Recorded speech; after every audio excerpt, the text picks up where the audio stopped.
Okay, ladies and gentlemen, in part 2 of this, we're talking about subordination. As I said, the first part was dealing with independent clauses, combining them using 3 different variations. One is the semicolon by itself. The other one was a semicolon with a transition or a conjunctive adverbial. The other one was a comma and the coordinating conjunction, those fanboys.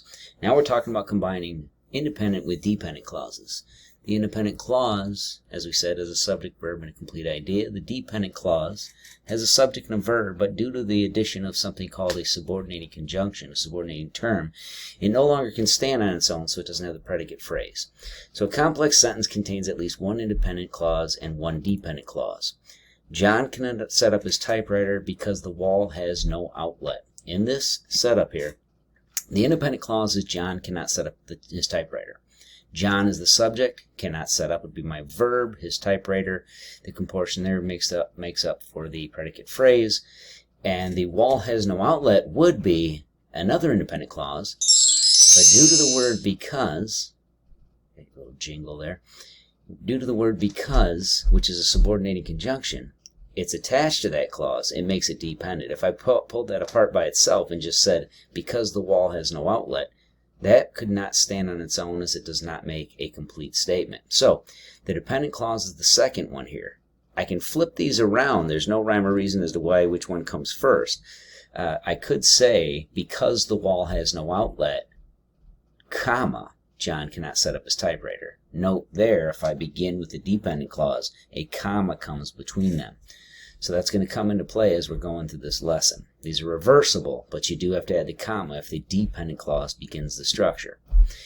So again, she will go to school in the city is an independent clause. She finds a job would be an independent clause, but due to the subordinated conjunction until she finds the job becomes the dependent clause.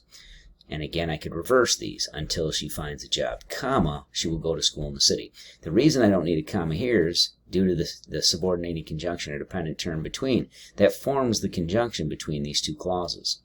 If I don't have that there and I start with until she finds a job, there will be a comma. She will go to school in the city because we now need to signal where those two are supposed to be broken apart. Use a comma after a dependent clause if it begins the sentence. So here's an example of what I just mentioned. When is my dependent term? It's at the beginning of I first moved to the city. I is a subject. Moved would be my verb. In this instance, that becomes dependent because of that word. I wouldn't be able to say when I first moved to the city without having the independent to keep this idea and the thought completed.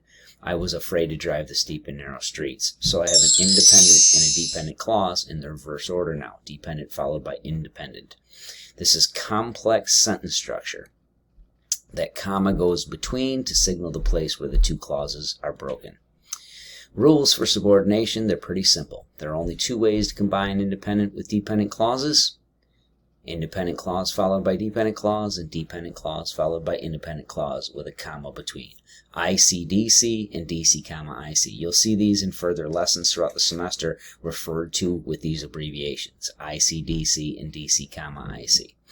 Number 1 indicates the independent clause followed by the dependent. Number 2 indicates the dependent clause followed by an independent clause.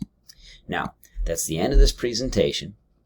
Just note that in your content file as well, there are also lists. There's also a list there of the dependent or dependent terms or subordinating conjunctions. Okay. Thank you guys for viewing. Make sure that you guys take your time to go through these lessons, and when you are finished, make sure you look down at the bottom of the handout on coordination subordination overview and answer the questions there. I'll see you guys in class.